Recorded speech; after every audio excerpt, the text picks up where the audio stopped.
इस प्रॉब्लम में हमें एक ट्रस दिया हुआ है जिसमें कि दो सपोर्ट लगे हैं, एक हिंज सपोर्ट लगा है और एक रोलर सपोर्ट लगा है, और हमें इन दोनों सपोर्ट्स पे रिएक्शन निकालने के लिए वो कह रहा है।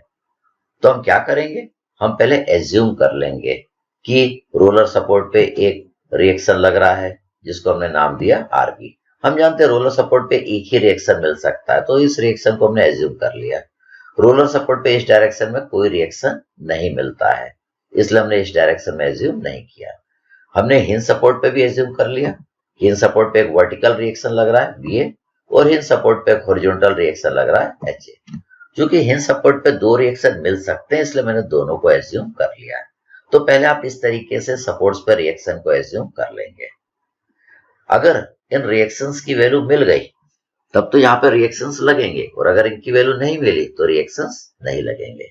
अगर इन रिएक्शंस की वैल्यू पॉजिटिव मिली तो रिएक्शंस का डायरेक्शन यही रहेगा जो हमने एज्यूम किया है, और अगर इन रिएक्शंस की वैल्यू निगेटिव मिली तो रिएक्शन का डायरेक्शन आप उल्टा कर देंगे। किससे? जो हमने डायरेक्शन एज्यूम किया है। आरबी निगेटिव मिला तो आरबी इस डायरेक्शन में नहीं लगेगा, वो अपोजिट डायरेक्शन में लगेगा। इसी तरह VA निगेटिव मिला तो VA ऊपर की ओर नहीं लगेगा, VA नीचे की ओर लगेगा। HA निगेटिव मिला तो HA इस डायरेक्शन में नहीं लगेगा, वो किस साइड लगेगा? इस साइड। अब देखिए यहाँ पे तीन अननोन है, तो अब हम क्या करेंगे, कंडीशन ऑफ इक्विलिब्रियम यूज करके तीन इक्वेशन बना लेंगे। तीन इक्वेशन क्या बनाएंगे, सिग्मा m को जीरो करके एक बनाएंगे, सिग्मा v जीरो करके दूसरी इक्वेशन बनाएंगे, और सिग्मा h को जीरो करके हम तीसरी इक्वेशन बना लेंगे, और तीन इक्वेशन से ये तीन अननोन की वैल्यू निकाल लेंगे। तो पहले हम क्या कर रहे हैं, रोलर सपोर्ट पे रिएक्शन निकाल रहे हैं by taking moment at hinge support. हम कहां पे मोमेंट ले रहे हैं, हम इस पॉइंट पे मोमेंट ले रहे हैं। ऐसा कोई जरूरी नहीं है कि आप पहले रोलर सपोर्ट पे रिएक्शन निकालें और फिर बाद में हिंज सपोर्ट पे निकालें।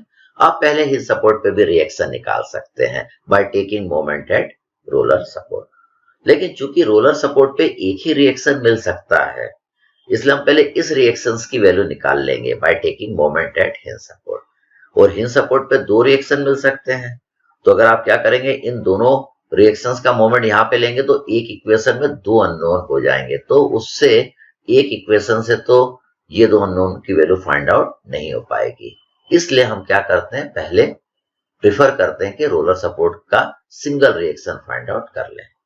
तो देखिए अगर मैं इस पॉइंट पे मोमेंट लूंगा तो VA और HA का मोमेंट यहाँ पे जीरो हो जाएगा।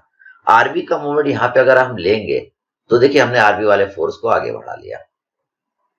जब आप इसको आगे बढ़ा लेंगे तो आरबी के लिए देखिए ये परपेंडिकुलर डिस्टेंस मिल गया, कितना है 8 मीटर, और इसके मोमेंट का नेचर कैसा नजर आ रहा है आपको, ये आपको एंटी क्लॉकवाइज नजर आ रहा है। अब हम आरबी का मोमेंट इस पॉइंट पे लिख सकते हैं, आरबी इंटू 8, ठीक। अब 20 का मोमेंट इस पॉइंट पे लेना है, तो देखिए 20 न्यूटन का जो डिस्टेंस है इस पॉइंट से वो कितना है 6 मीटर, मतलब 20 का मोमेंट यहाँ पे कितना आएगा 20 इंटू 6, और इसका देखिए मोमेंट कैसा है, इसका मोमेंट आपको क्लॉकवाइज नजर आ रहा है। अब ये इक्विलिब्रियम में है तो नेट मोमेंट जीरो होगा इस पॉइंट पे, तो इन दोनों का तो मोमेंट पहले से ही जीरो हो गया, तो हमने इन दोनों का मोमेंट इस पॉइंट पे लिया और उसको अलजेब्रिक सम कर दिया। क्लॉकवाइज मोमेंट को पॉजिटिव लिया, एंटी क्लॉकवाइज को नेगेटिव लिया, इक्वल टू जीरो कर दिया, तो इससे देखिए आरबी की वैल्यू आपकी आ जाएगी। आरबी कितना आ जाएगा 50 न्यूटन। अब हमें VA और HA भी निकालना है, तो VA निकालने के लिए हम क्या करेंगे, इनके वर्टिकल कंपोनेंट अलजेब्रिक सम कर देंगे जीरो। तो देखिए पहले हम क्या करें, जो कंस्ट्रक्शन क्या उसको हटा देते हैं। अब VA निकालने के लिए मैंने सिग्मा V को जीरो किया, तो ऊपर के डायरेक्शन में कितना लग रहा है VA, नीचे के डायरेक्शन में कितना लग रहा है 20, तो इन दोनों का अलजेब्रिक सम क्या होगा, जीरो होगा। क्यों? क्योंकि ये इक्विलिब्रियम में है, तो वर्टिकल डायरेक्शन में नेट फोर्स नहीं लगेगा, तो इससे VA की वैल्यू हमारी आ जाएगी, कितनी आ गई 20 न्यूटन। अब हमको HA निकालना है, तो हम क्या करेंगे, इनके हॉरिजॉन्टल कंपोनेंट का अलजेब्रिक सम को जीरो कर देंगे। तो देखिए हमने क्या लिखा, sigma H is equal to HA minus RB equal to zero, तो इससे आपकी HA की वैल्यू आ जाएगी, दैट इज 15 न्यूटन।